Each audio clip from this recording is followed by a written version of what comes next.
Step by step guide बनाई। तो मैंने एक स्टेप बाय स्टेप गाइड बनाई है इसकी। तो मैं कोशिश करूंगा कि आपके तमाम स्टेप्स समझा सकूं और आपकी जो भी क्यूरीज हों उनको मैं साथ लेके चलूं।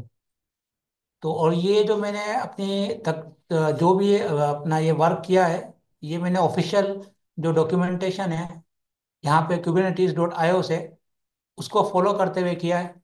और इसके अलावा कुछ चीज़ें मैंने और ऐड की हैं जो डॉक्यूमेंटेशन में मेंशन है, लेकिन उन्होंने उसको स्पेसिफाई नहीं किया है। तो मैं आपको बता दूंगा कि मैंने क्यों की हैं और ना करने की क्या वजह है और करने की क्या वजह है। तो पहले हम आते हैं kubernetes क्लस्टर क्रिएशन में। सबसे पहले है हमारा जो कि भाई हमारी रिक्वायरमेंट्स क्या होती हैं। तो ये ऑफिशियल जो है डॉक्यूमेंटेशन, वहाँ से जो रिक्वायरमेंट्स हैं वो मैं आपको बताता हूँ। सबसे पहली रिक्वायरमेंट ये है कि आपका कोई भी होस्ट हो या नोड हो, वो कंपैटिबल लिनक्स हो।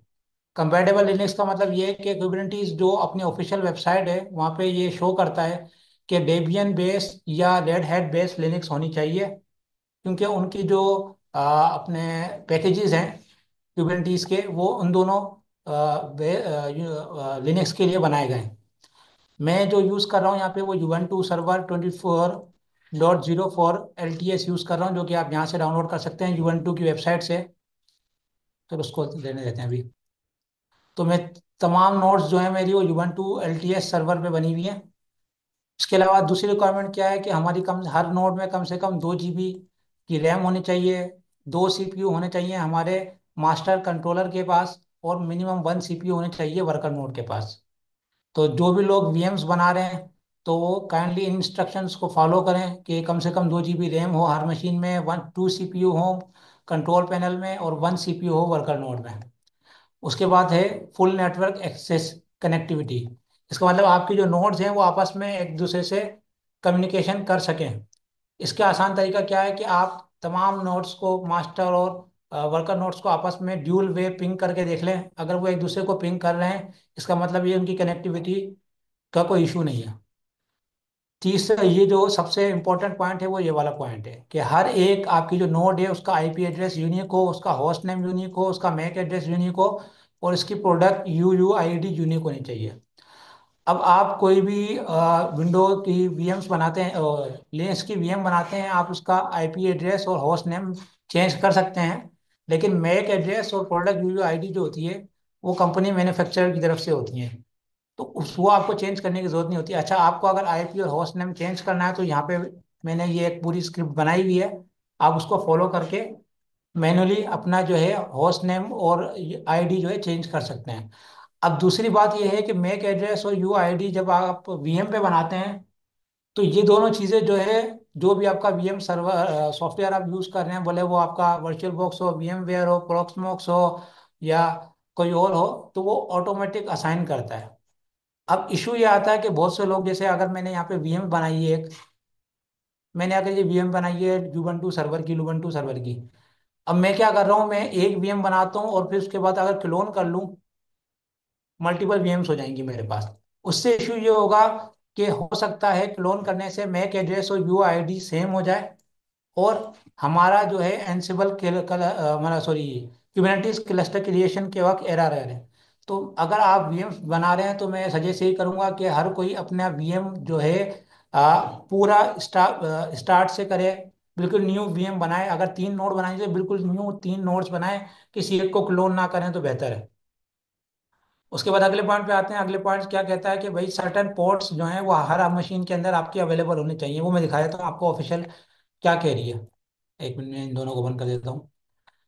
हाँ, ये अगर हम इनकी कम्युनिटीज की ऑफिशियल उस पर जाएं तो कह रहे हैं कि कंट्रोल प्लेन के अंदर ये जो पोर्ट्स हैं ये अवेलेबल होने चाहिए, और वर्कर नोड पे ये अवेलेबल है। इसका मतलब ये कि अगर आपका जो VM है या आपका जो भी हार्डवेयर है, जो वर्कर नोड है, प्लेन नोड है, वो आपके अगर उसके ऊपर कोई आपका फायरवॉल चल रहा है, बोले वो सॉफ्टवेयर बेस हो या हार्डवेयर हो, तो वो इन पोर्ट्स को अवेलेबल अलाउ करे, इन बाउंड रूल इन पोर्ट्स पे अलाउ करे, और वर्कर नोड पे इन बाउंड पोर्ट्स पे अलाउ करे। इसलिए तो अगर आप कोई कंटेनर भी चला रहे हैं पहले से ही, तो कोशिश करें कि आपका जो कंटेनर है वो होस्ट की इन पोर्ट्स के ऊपर ना चल रहा हो। अगर आप क्लाउड के अंदर अपनी VMs बना रहे हैं तो कोशिश करें कि जो आपका क्या नाम है क्लाउड्स के अंदर अपना सिक्योरिटी ग्रुप जो है वो इन पोर्ट्स को अलाउ करें। ठीक है। अब आते हैं हम मेन काम के ऊपर। मेन काम है हमारा कुबरनेटिस इंस्टॉलेशन। तो उसके लिए मैं एक वीएम लेता हूँ और सारी की सारी इंस्टॉलेशन आपको स्टेप बाय स्टेप लेके चलता हूँ। मैं जो है प्रॉक्समॉक्स यूज़ कर रहा हूँ यहाँ पे।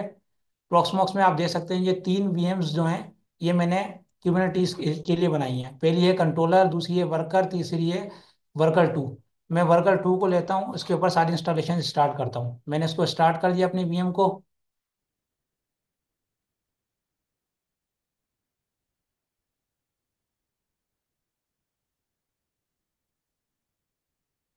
मैं इसको एसएसएच ले लेता हूँ ताकि इजी रहे आप लोगों के लिए भी।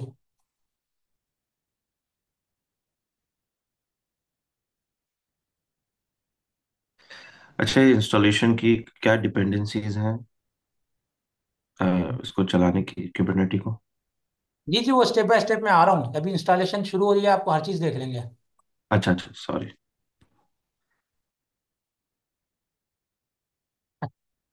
ठीक है, ये मैंने अपनी जो वीएम यहाँ पे रन की है उसको मैंने एसएसएच ले लिया है। तो अब मैं यहाँ पे तमाम जो भी स्टेप्स है वो फॉलो करूँगा। अच्छा, मैं जो मैं डॉक्यूमेंटेशन में जितनी भी देखी हैं उसमें रिकमेंड यही है कि आप तमाम जो भी ये कमांड्स हैं वो एज अ सूडो रन करें। क्योंकि उससे ये होता है कि आपको कोई परमिशन का एरर नहीं आता और आपके लिए ना इजी रहता है अपने तमाम चीज़ों को परफॉर्म करना। तो पहला मैं उसको कर लेता हूँ, अपनी वीएम को रूट यूज़र पे लेकर आ जाता हूँ। ठीक है, लेकर आके अब सबसे पहले जो हमारी रिक्वायरमेंट्स है, प्री रिक्वेस्ट जो आप मालूम कर रहे थे, वो वो सबसे पहली रिक्वायरमेंट ये है कि आपकी हर नोड के ऊपर स्वैप की कॉन्फ़िगरेशन ऑफ होनी चाहिए। यानी किसी भी नोड के ऊपर आपका स्वैप जो है, स्वैप मेमोरी ऑन नहीं हो। क्योंकि अगर स्वैप मेमोरी ऑन होगी तो हमारा जो कुबरनेटिस जो क्लस्टर है वो अपनी जो रिसोर्सेज है उसको सही तरीके से मैनेज नहीं कर पाएगा। तो उसकी दो कमांड्स हैं। पहली कमांड जो है वो ये जो कमांड अगर मैं चलाऊंगा तो वो करंट सेशन के अंदर स्वेप को ऑफ कर देगा। लेकिन ये कमांड जो है कंप्यूटर रीस्टार्ट होते ही काम करना बंद कर देगी। तो उसके लिए मैं क्या करूंगा, मैं दूसरा चलाऊंगा क्रॉन जॉब।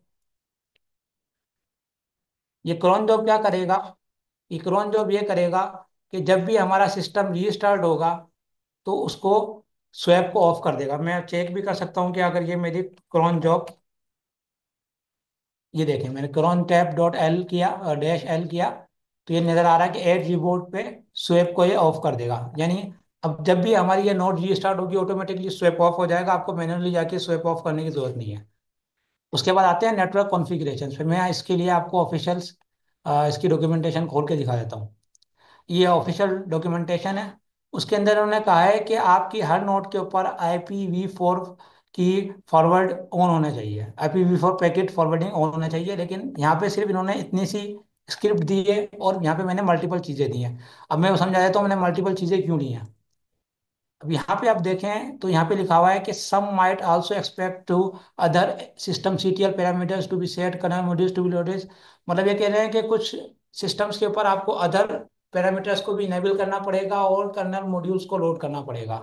तो जो जो रिक्वायरमेंट्स होती हैं वो सारी की सारी मैंने यहाँ इसके अंदर ऐड कर दी हैं ताकि आपको इशू ना हो कि आपके पास जो है क्लस्टर क्रिएशन क्रिएट नहीं हो रही है। उसकी पहले क्या है, ये दो मॉड्यूल्स हैं कर्नल के जो कि हमारे लोड होने चाहिए। ये स्क्रिप्ट हम चलाएंगे ना तो ये इसको सिस्टम के अंदर ऐड कर देगा मॉड्यूल्स को, और सेकेंड वाले से उसको करंट सेशन के अंदर इनेबल कर देगा। फिर ये आ रहे हैं नेटवर्किंग, IPv4। IPv4 के अलावा हमारी ब्रिज जो है उसकी नेटवर्किंग भी ऑन होनी चाहिए कंटेनर्स के लिए। तो वो उसको भी हम इनेबल कर देते हैं इस स्क्रिप्ट से। और हम इसको सिस्टम CTL को रिस्टार्ट करेंगे ताकि हमने ये जो IPv4 की जो भी कमांड्स चलाई हैं वो इफेक्ट में आ जाए। ठीक है, मैं आपको क्लियर कर लेता हूँ। और अगर मैं वेरीफाई करना हो कि मैंने जो ऊपर ये तीन कमांड्स चलाई हैं वो काम कर रही है नहीं कर रही है, उसके लिए मैं चेक भी कर लेता हूँ। सॉरी।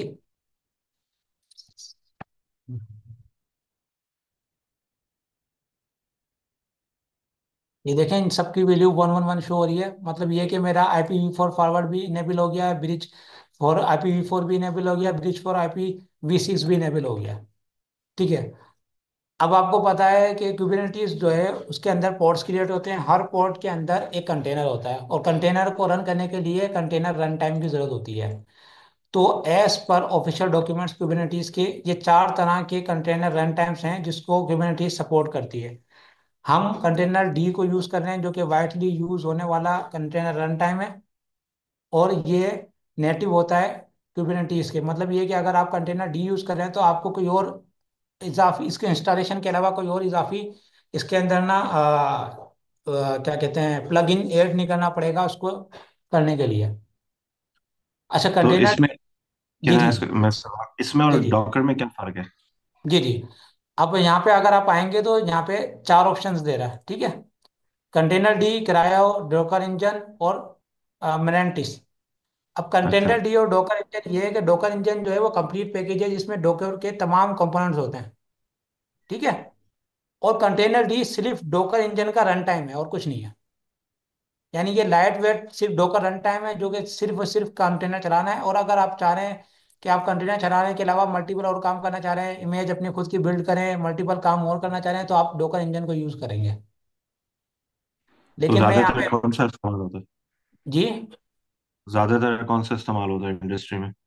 इंडस्ट्री में यार इतना तो मुझे नहीं पता, लेकिन जो भी मैंने ऑनलाइन देखा है वो मैं सब इसका आंसर दे यार। दूंगा एंड में। नॉर्मली 1.24 के बाद जो है ना वो डॉकर नहीं इस्तेमाल होता, बल्कि नीचे लिखा हुआ भी है ये।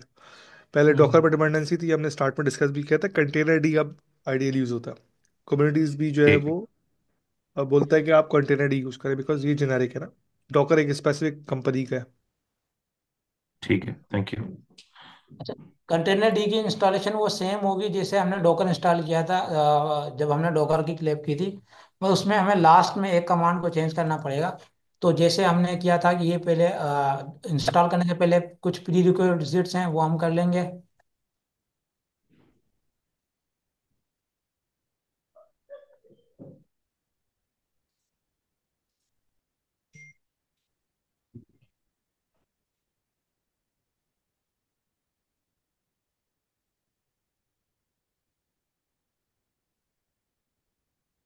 उसके बाद हम इसकी रिपोजिटरी को ऐड करेंगे हमारे सिस्टम में।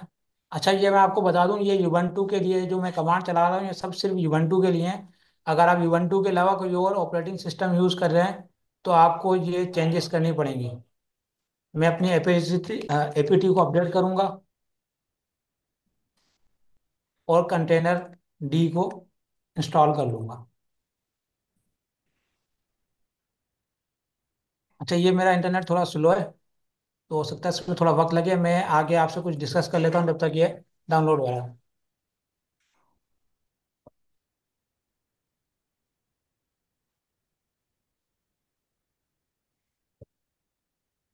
एक मिनट होल्ड करेंगे। करें सर।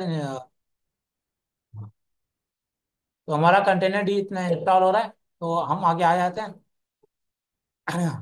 अच्छा कंटेनर डी इंस्टॉल करने के बाद हमें एक और कॉन्फ़िगरेशन करनी पड़ती है जो कि क्या आती है, C group driver. C group का फुल फॉर्म होता है कंट्रोल ग्रुप।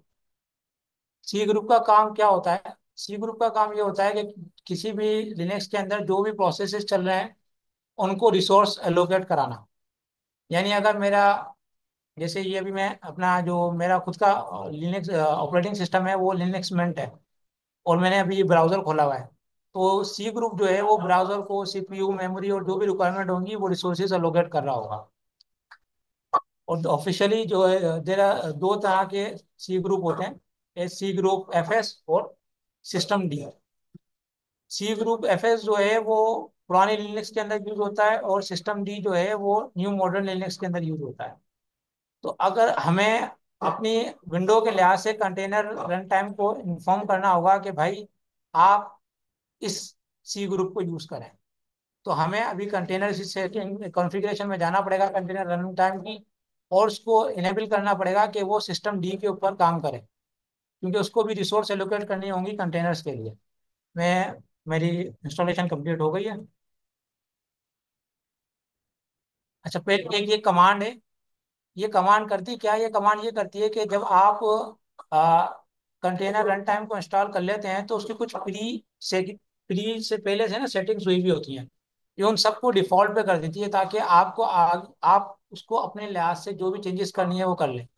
तो ये हम कमांड चला लेते हैं पहले, वो हमारी कॉन्फ़िगरेशन फाइल को रीसेट कर देगी। रीसेट कर दिए, अब हमें,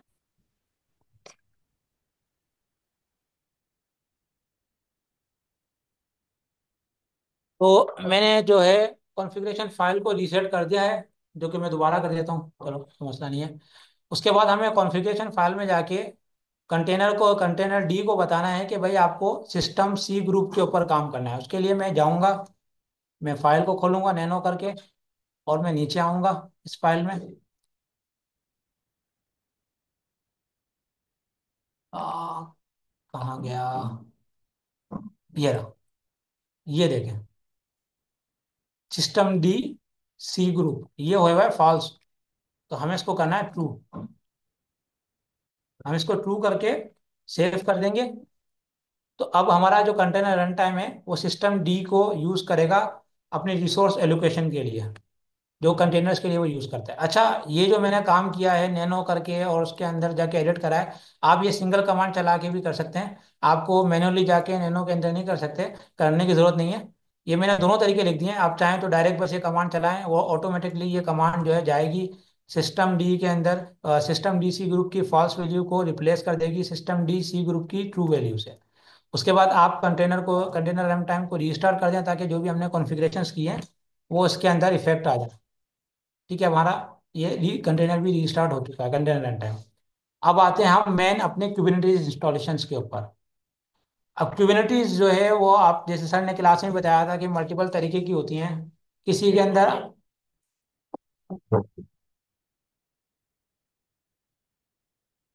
कोई कोई जो है वो सिंगल नोड होती है, जैसे मिनी क्यूब सर ने बताया था। और जो इंडस्ट्री में यूज होती है वो मल्टी नोड यूज होती है, जिसमें सिंगल कंट्रोलर होता है और मल्टीपल होस्ट या वर्कर नोड्स होते हैं। तो उसकी सेटिंग करने के लिए हम क्यूबीडीएम को यूज करते हैं। क्यूबीडीएम वहाँ यूज होता है जहाँ पे आपको सिंगल कंट्रोलर नोड और मल्टीपल वर्कर नोड्स को यूज करना होता है।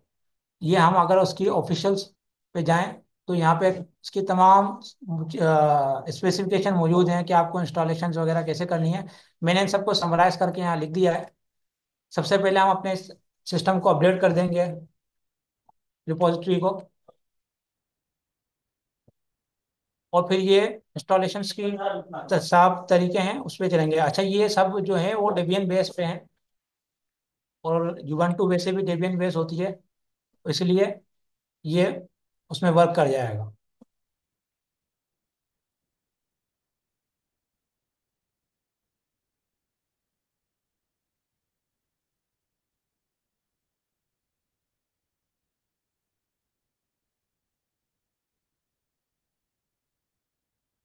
अच्छा, ये जो लास्ट कमांड है ये वाली, ये kubelet, cube DM, cube CTL, ये तीनों कंपोनेंट्स को इंस्टॉल कर देगी। अच्छा, क्यूबलेट और क्यूब सीटीएल का तो आप लोगों को पता है कि क्यूबलेट जो है वो पोर्ट्स को मॉनिटर करता है, और क्यूब सीटीएल जो है वो हमारी कमांड्स जो है वो एपीआई सर्वर को फॉरवर्ड करता है।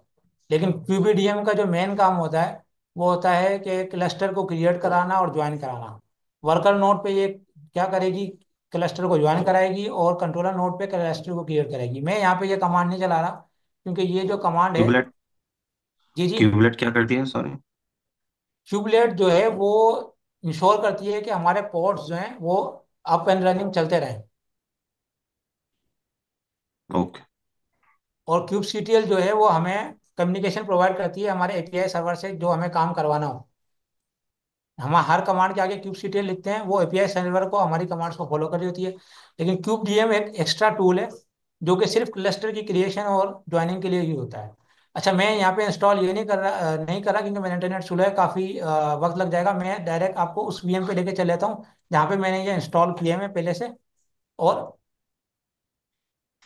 मैं इसको बस हैश लगा के दिखा देता हूँ कि फॉर एग्जाम्पल ये मैंने रन कर लिया। आप ये समझ लें मैंने रन कर लिया, मैंने सिर्फ हैश लगा दिया, ये रन नहीं होगी। लेकिन आप समझ लें मैंने रन कर लिया। मैं आपको मूव कर लेता हूँ उस वीएम पे जिसमें इंस्टॉल हुआ है, हम्म, क्योंकि मैं ऐसा करता हूँ दूसरे वीएम्स को लोड कर लेता हूँ अपने, इसके अंदर ये पहले से इंस्टॉल्ड है।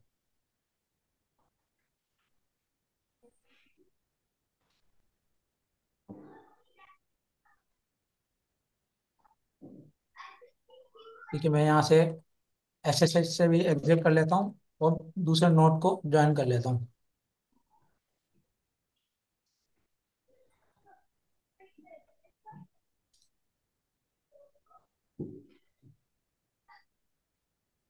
बात हमें, हाँ अच्छा। अब ये इंस्टॉलेशन होने के बाद एक और कमांड है, system APT mark hold kubelet kubeadm kubectl. इसका मैं आपको फंक्शन समझाता हूँ। क्यूबरनेटीज की ऑफिशियल जो वेबसाइट है वो कहती है कि आप जब भी क्यूबलेट क्यूबडीएम क्यूबसीटीएल यूज कर रहे हैं या क्लस्टर बना रहे हैं, तो फॉर एग्जांपल आप क्यूबरनेटीज का वर्जन 1.30 यूज कर रहे हैं, 1.31 यूज कर रहे हैं, 1.32 यूज कर रहे हैं, जो भी यूज कर रहे हैं, उसमें ये तीन कंपोनेंट्स जो हैं वो सेम वर्जन के होने चाहिए। अगर इनमें से भी कोई भी एक कंपोनेंट का वर्जन आगे पीछे हुआ तो उनकी कम्युनिकेशन में इश्यूज आ सकते हैं, और आप जो हैं आपके सिस्टम में कोई इशू आ सकता है। तो ये कमांड क्या करती है, ये हमारे सिस्टम को बोलती है कि भाई हमने जो ऊपर इंस्टॉलेशन किए हैं ये सब, उनको करंट वर्जन पे होल्ड करो। फ्यूचर में कोई सूट एपीडी अपडेट करे तो आप इनको अपडेट नहीं कर देना। तो मैं अगर यहाँ पे रन कर रहा हूँ, एक मिनट में, सॉरी, मैं रूट पे स्विच कर लेता हूँ।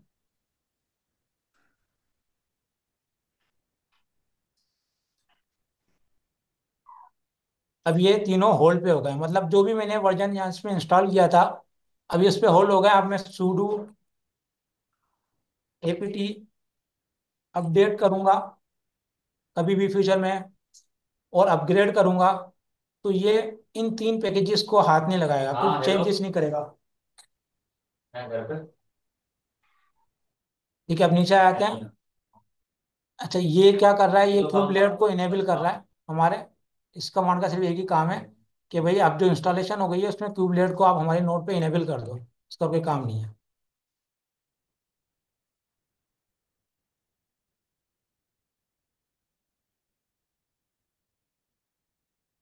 ठीक है, इसने इसको इनेबल कर दिया। अच्छा, यहाँ तक आपके कोई क्वेश्चन है तो बता दें, तो मैं फिर आगे क्लस्टर क्रिएशन की तरफ मूव होता हूँ। अच्छा। अच्छा, यहाँ तक जो मैंने जितनी भी कमांड्स चलाई हैं उनका मैंने इसी रिपोजिटरी में एक स्क्रिप्ट भी बनाई है। तो मैं तो रिकमेंड ये करूंगा कि फर्स्ट टाइम आप एक एक करके ये तमाम कमांड्स को चलाएं, खुद देखें, खुद समझें।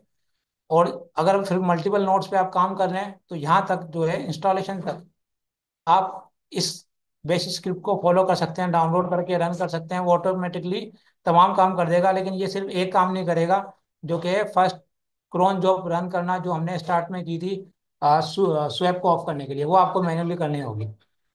अब आते हैं हम